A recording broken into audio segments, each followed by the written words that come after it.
Continuamos con más información en esta mañana de la radio. La semana anterior hubo 2 sesiones, extraordinaria y ordinaria. Habíamos hablado con una de las concejales de Juntos por el rechazo a algunos proyectos, pero de algún modo dar cierre a un reclamo que se viene haciendo desde la oposición desde el mismo momento en que se anunció el aumento de tasas municipales y que hoy es una realidad que todos podemos ver cuando recibimos cualquier recibo. Se presentó una iniciativa más para controlar este aumento y también fue rechazada. Vamos a hablar de esto con el presidente de la bancada de Juntos en el Consejo Deliberante. Está en línea Pablo Lanic. Pablo, buen día, muchísimas gracias por atendernos. Buen día y gracias a ustedes como siempre por el espacio y buen día a toda la audiencia. Bueno, venimos hablando desde el principio, cuando esto apenas era un proyecto de la negativa de Juntos sobre el aumento de tasas, hubo un nuevo capítulo. Exacto, bueno, te acordás que nosotros una vez que se nos, digamos que se aprobó la fiscal impositiva, intentamos, cuando comenzaron a llegar los recibos, que creo que todos los concejales, al menos en este bloque sí, empezamos a recibir y ver las cifras impagables que venían en algunas tasas. Presentamos un proyecto de ordenanza para incluir un artículo en la ordenanza impositiva que tenía que ver algo muy parecido a lo que pasó con el revalúo que se hizo bajo la gestión Vidal, que como en la previa se estaba sin saber digamos cuándo se iba a efectivizar el revalúo, pero era algo inminente, se estaba aprobando la fiscal impositiva, se dejó puesto un tope para que nadie pagara por sobre eso, que ese tope de hecho funcionó, porque si no,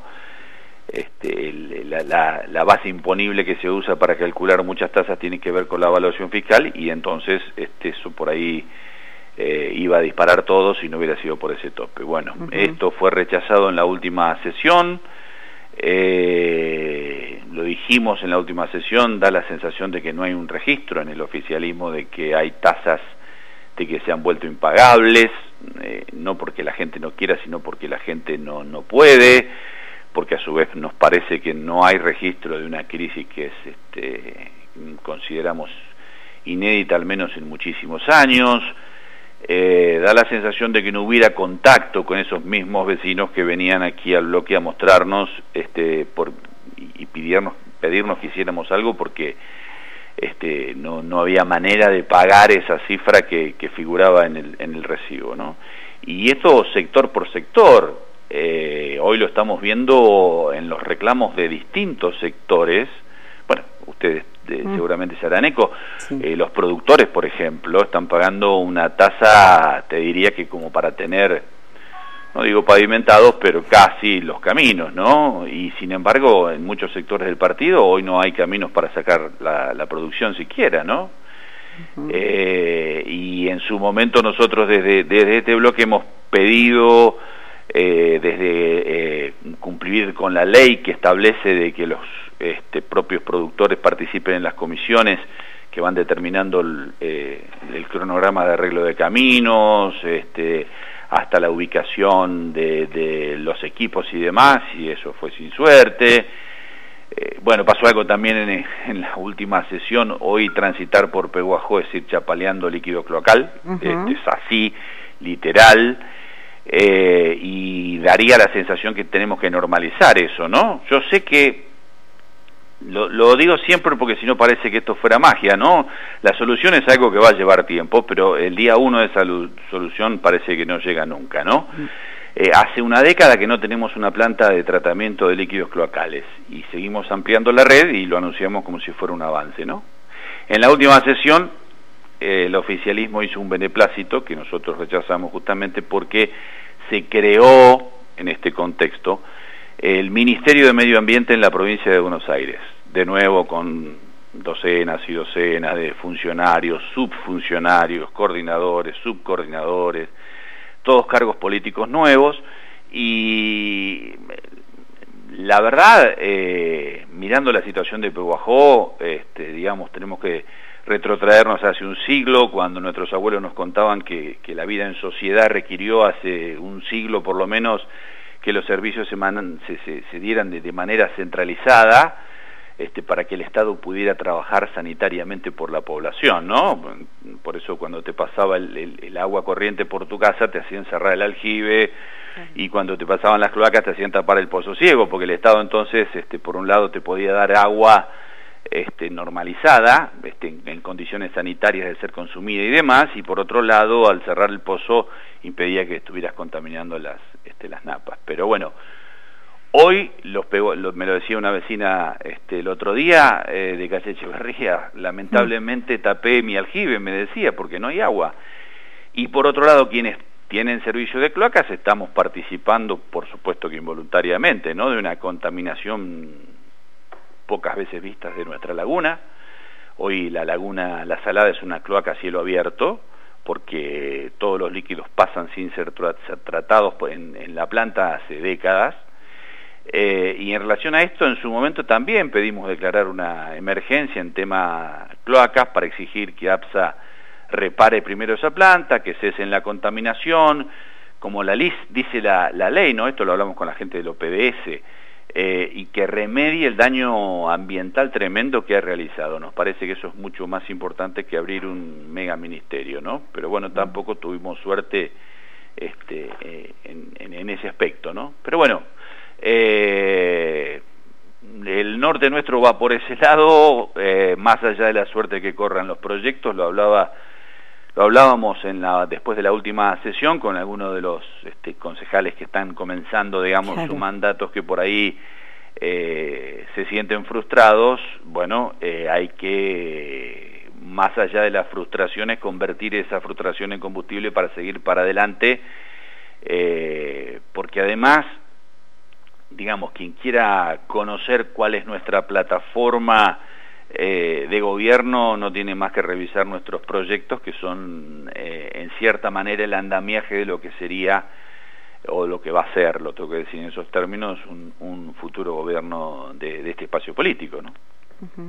Bueno, hablando justamente de la candidatura, hizo bastante ruido que hayas sido el primero en anunciarte, incluso de los lugares más inesperados hubo opiniones de tu lanzamiento como precandidato, digo, de tu anuncio de querer ser, que tampoco es más allá de eso a esta altura de las circunstancias, pero hay un terreno político partidario, hay una mirada clavada en las elecciones de 2023, e incluso este fin de semana el intendente brindó alguna entrevista donde apostó a un Cristina 2023 nuevamente.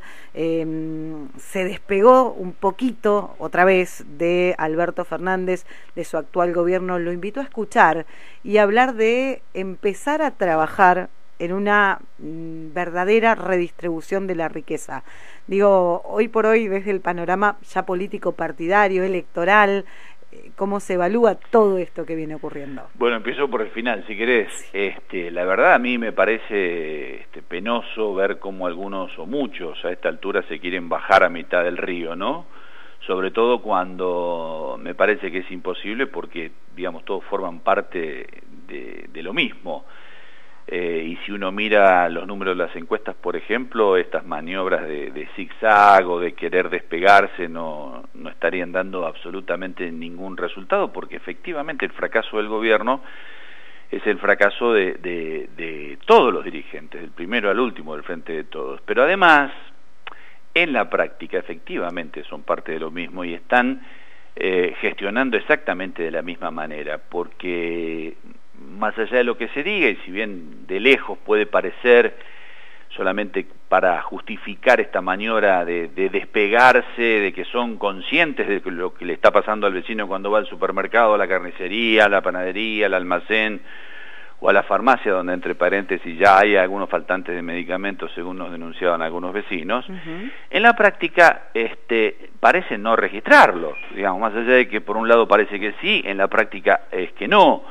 Digamos, lejos de solidarizarse y acompañar desde la gestión con muestras contundentes de algún tipo de austeridad, por ejemplo, en el armado, en las medidas que se toman a nivel local, lo que se hizo en Pehuajó, por ejemplo, fue ampliar el gabinete incorporando 13 secretarías, direcciones, coordinaciones. todas a costa y cargo del contribuyente pehuajense, que es el mismo que va a la carnicería, al supermercado, a la farmacia, a todos lados, ¿no? Y son sueldos de 6 cifras que se incorporaron al erario municipal, o como hablábamos recién, se aumentaron algunas tasas en 1000%, el 400 otras tasas. Entonces, no es real de que haya en serio un registro de la situación por la que está pasando el vecino y que se esté actuando en consecuencia, ¿no? A mí me parece sinceramente lo mismo que el gobierno nacional, que el gobierno provincial y que la gestión municipal forman parte de la misma manera de gestionar, ¿no? Es como seguir bailando en la cubierta del Titanic. Fíjate vos que el gobierno de la provincia hizo prorrogar su estado de emergencia económica y en la última sesión, como te decía, saludamos y celebramos la creación de un nuevo ministerio dentro del organigrama que a su vez tiene direcciones y es ya todo una dependencia impresionante con nuevos funcionarios políticos y demás que lejos están de la austeridad que hoy no se nos reclama, se nos exige con toda razón, ¿no? Uh-huh. Entonces estas maniobras cuando cuando los hechos no coinciden con las palabras se vuelven huecas y forman parte de una cortina de humo, me parece, y nada más que eso, ¿no? En realidad es una manera de llevar adelante la gestión en la que uno no puede diferenciar nación, provincia y municipio, por más que a través de la palabra alguien se quiera despegar, ¿no? ¿Cómo va en lo personal la vida después del lanzamiento? A mí me preocupa un poco eso, te digo. Mira, bueno, vos lo sabés bien, hicimos la nota, pero fue algo, además creo que era algo que todo el mundo sabía, alguien que habla conmigo lo sabe, pero no creo que este sea momento para cuestiones personales, ¿no? Yo creo que hay dos cosas que no están en discusión dentro de Juntos por el Cambio y que además creo que son dos cosas que la gente nunca nos perdonaría, ¿no? Por un lado, que no estemos unidos y por otro lado, que no estemos preparados para gobernar. Creo que en lo primero, en el tema de la unidad, ha habido un aprendizaje muy importante en el cual este bloque, que ha sido en los últimos años, junto con el Consejo Escolar, y en ambos casos hablo en nombre de la representación institucional del Frente Juntos, me parece que ha habido un aprendizaje muy importante, con una horizontalidad en la toma de decisiones que a veces para los que vienen de la política demasiado tradicional y verticalista y de acatar órdenes, porque hay mucho de eso en la política lamentablemente, les pueda parecer raro o imposible, pero ese desafío que encaramos me parece que lo hemos superado en el ejercicio diario, porque por supuesto que tenemos debate, debatimos, hablamos, conversamos y llegamos a los consensos, que es como tiene que ser, ¿no? Y después dentro del frente habemos integrantes que nos hemos venido preparando, nos estamos preparando y se están armando equipos y demás. Yo creo que lo más importante en este caso es eso, ¿no? Es estar preparado para, si los pehuajenses nos acompañan, estar a la altura de las circunstancias, porque lo que se viene y lo que va a dejar esta gestión en el 2023 es un desafío realmente importante y que va a requerir de todos y cada uno de quienes estamos aquí y de seguirnos preparando para ni siquiera entrar en calor, ¿no? El 11 de diciembre estar ya jugando el minuto 1, ¿no? Por eso que digamos, nada más, creo que tiene que ver con no es momento de proyecto personal, sino con un proyecto que, bueno, después se verá y falta mucho tiempo y demás. Yo lo único que dije y lo ratifico es que no me bajo de esa lista y para mí sería el honor más grande de mi vida llegar a ser intendente de Pehuajó. Por supuesto que sí. Quien está en política y te diga lo contrario te está mintiendo o está en el lugar equivocado, ¿no? Pablo, como siempre te agradecemos muchísimo por toda la información. Bueno, gracias a ustedes por el espacio como siempre también, ¿eh? Que tengas buen día. Lo mismo, hasta luego. Bueno, otro de los proyectos rechazados en esta última sesión del Consejo Deliberante tuvo que ver con una propuesta más de frenar los aumentos. En este caso, desde Juntos se había pedido agregar un artículo que le ponga un límite.